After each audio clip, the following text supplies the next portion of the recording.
Socialism is bad and capitalism is good. Free market capitalism. It's that simple. If we learn this, we've already learned a lot. Socialism is bad, copy that, and free market capitalism is good.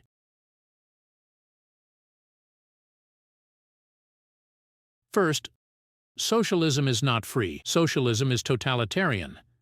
Because without private property, there is no freedom.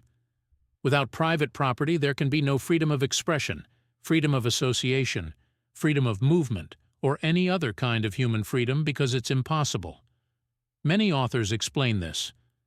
I'm thinking of a famous book like The Road to Serfdom by Friedrich von Hayek, which explains that all forms of socialism, Marxist, social democracy, interventionism, and any form of socialism that incorporates some kind of institutional coercion over human beings, preventing people from freely trading or interacting with each other, are totalitarian and therefore not free. Why can't there be freedom in socialism? We are free. In our minds, we are all free. Our ideas in our own person, no one can command us internally. Internally, each of us holds the ideas we want, and there's no way to prevent us from having them. But what can be prevented is expressing them. What can be prevented is carrying them out. So to carry them out, to express them, we need private property. That is, the expression of freedom always requires a material base. I mean, to express freedom, we need communication tools, paper, ink, a printing press, a distribution network. In short, we need material goods if we want to express our ideas. Well, if the state owns all the means of production, if the state owns all the goods in a nation and we want to host a radio event, where do we do it? If we want to deliver a speech like this one, where do we do it? We need to ask for permission. Permission, by the way, that can be accepted or denied. For example, what did Salvador Allende do in his time? Well, he didn't do anything strange. Did he impose censorship? No, he didn't impose censorship. He simply nationalized the press paper and radio parts.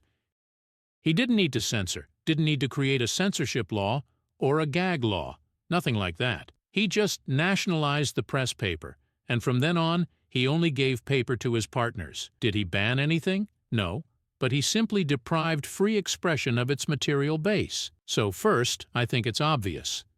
In a socialist society, if everything is owned by the state, if everything is collective property, then freedom depends on the will, the whim, the arbitrary decisions of the ruler. That is to say, the ruler decides which books get published and which don't, which conferences can be held and which can't, which religions can exist and which can't. So the first point, if there is no private property, there is no freedom, because I repeat, freedom always requires a material base. The expression of political or economic freedom also requires a material base. Regarding business freedom, if everything is owned by the state and I want to start a business, if I want to sell or buy something, I need some kind of administrative authorization, which can be granted or denied. This is the first point to consider. Socialism cannot be free because from the moment you have to ask permission to do something, you are not free.